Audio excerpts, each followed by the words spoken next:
Assalamualaikum warahmatullahi wabarakatuh. Perkenalkan, nama saya Rizka Yulia Putri dari Prodi Sistem Informasi. Di sini saya akan mengerjakan tugas 1 dari mata kuliah Administrasi Jaringan.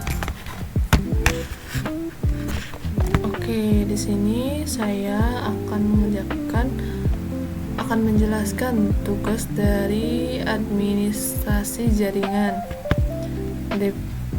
Deskripsi tugasnya yaitu Anda adalah seorang administrator jaringan yang bertanggung jawab merancang dan mengimplementasikan jaringan komputer untuk sebuah perusahaan kecil yang sedang berkembang.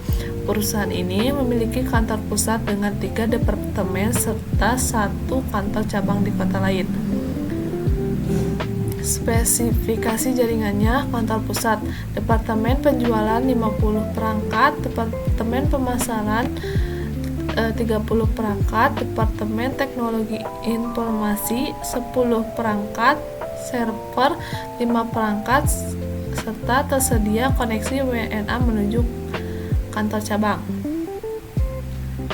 Lalu kantor cabang, total perangkat 20 perangkat, tersedia koneksi WNA menuju kantor pusat.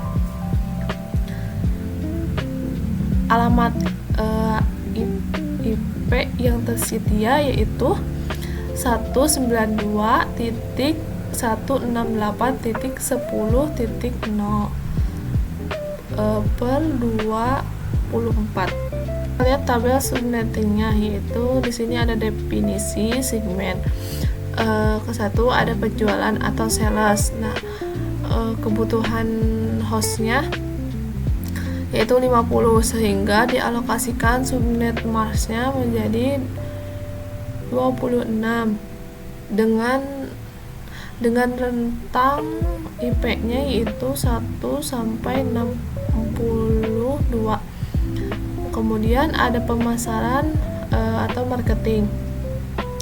Kebutuhan hostnya yaitu 30, terus subnet marsnya 27, kemudian subrange atau IP itu 65 sampai 94. Kemudian ada kantor cabang. Kebutuhan hostnya yaitu 20, kemudian submarchnya 27, network address-nya kita ambil yang dari ujungnya. Yang penjualan sales juga tadi 0, lalu pemasaran marketing 64, kantor cabang 96. Kemudian IP-nya 97 sampai 126.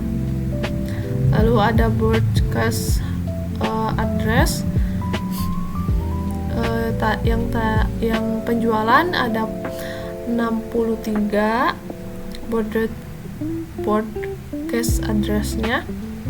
Lalu yang pemasaran 95, yang kantor cabang 127. Kemudian ada teknologi informasi.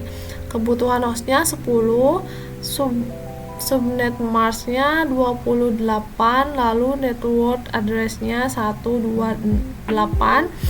Kemudian ada IP 129 sampai 142. Lalu broadcast address-nya yaitu 143. Kemudian ada server, kebutuhan hostnya 5, lalu subnet marsnya 29.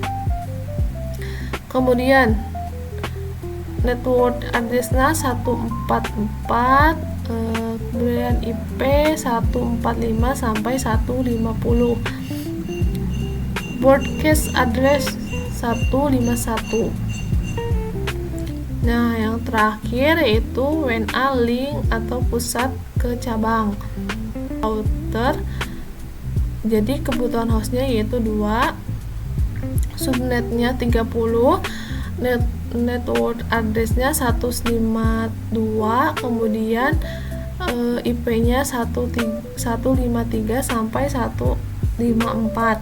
Kemudian yang terakhir ada broadcast address 155. Pada router kantor pusat untuk mencapai jaringan kantor cabang yaitu 96, router diperintahkan melempar paket ke IP 192.198.10.154 dengan keterangan menuju jaringan kantor cabang, karena alamat IP ini memiliki router cabang yang berada di jalur WNA. Nah, untuk router kantor cabang, karena semua departemen seperti sales, marketing, IT, server berada pada pusat. Di sini router cabang memiliki 4 aturan manual yang sama mengarah ke IP 153, atau bisa disebut juga dengan ini tuh istilahnya yaitu pintu masuk ke kantor pusat.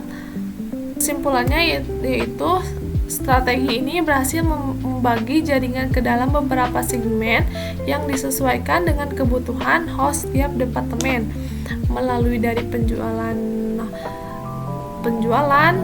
dengan 50 host hingga unit server 5 host guna meminimalkan pemborosan alamat IP dan memfasilitasi skalabilitas di masa depan.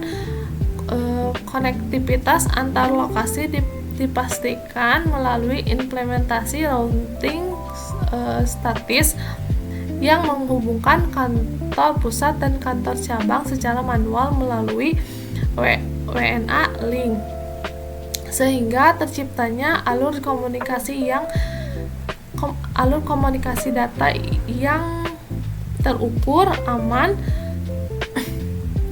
dan terkelola dengan baik sesuai dengan tabel routing yang telah ditetapkan. Mungkin itu saja yang bisa saya sampaikan. Mohon maaf apabila ada kekurangan dan kesalahan. Wassalamualaikum warahmatullahi wabarakatuh.